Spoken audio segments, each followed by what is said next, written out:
নামনি অসমত এতিয়াও অব্যাহত আছে বেজীৰ আতংক। সংখ্যালঘু অধ্যুষিত অঞ্চলত বেজীৰ তীব্ৰ আতংক দেখিবলৈ পোৱা গৈছে আৰু বিপাঙত পেলাইছে ছাত্ৰ ছাত্ৰীৰ লগতে অভিভাৱকসকলকো। গোৱালপাৰা জিলাৰ ৰংজুলিৰ নিকটৱৰ্তী টিপলাই গৰুচুটকাটা এম ই স্কুল আৰু গৰুচুটকাটা হাই স্কুলত হাহাকাৰ পৰিস্থিতিৰ সৃষ্টি হৈছে।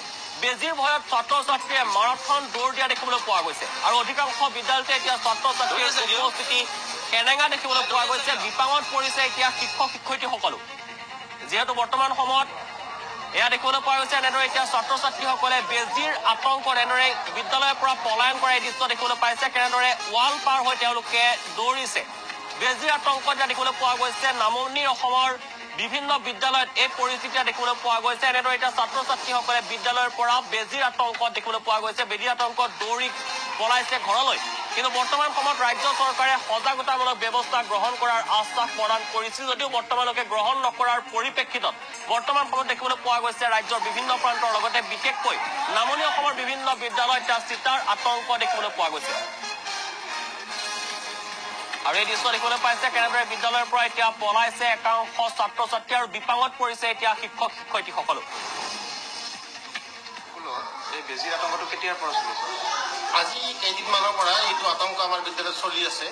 আজি দুদিনমান হ'ল। যোৱাকালি আমি এখন সজাগতামূলক সভা পাতিছিলোঁ ইয়াতে, আৰু যোৱাকালি আমি এখন SMC মানে তাৎক্ষণিক আলোচনা এটা কৰি পেলাই কালি ইয়াত যিখন লালঘাট বজাৰ আছে, বজাৰখনত আমি ৰাইজৰ সজাগতামূলকভাৱে এটা এনাউন্সৰ ব্যৱস্থা কৰিছিলোঁ যাতে ল'ৰা ছোৱালী মা অভিভাৱক আতংকিত হ'ব নালাগে। এইবিলাক সম্পূৰ্ণ উৰা বাতৰি, গতিকে এইবিলাক বাতৰিত কোনো ধৰণৰ ভয় খাব নালাগে। কিন্তু আমি বাৰে বাৰে কৈ আছোঁ আৰু আজিও ৰাতিপুৱা সকলোৰে আগত কৈয়ে আছোঁ। তথাপিও আজি দেখা গ'ল আপোনালোকে অহাৰ লগে লগে ল'ৰা ছোৱালীবিলাক ভাবিলে যে ডক্টৰ আহিছে, এনেকুৱা এটা আতংক হৈ আছে।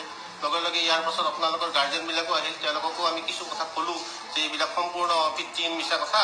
এইবিলাক কথাত আপোনালোকে ভুল নাযাব আৰু বিনা দ্বিধাই আপোনালোকে ল'ৰা ছোৱালী আমাৰ বিদ্যালয়লৈকে পঠিয়াওক।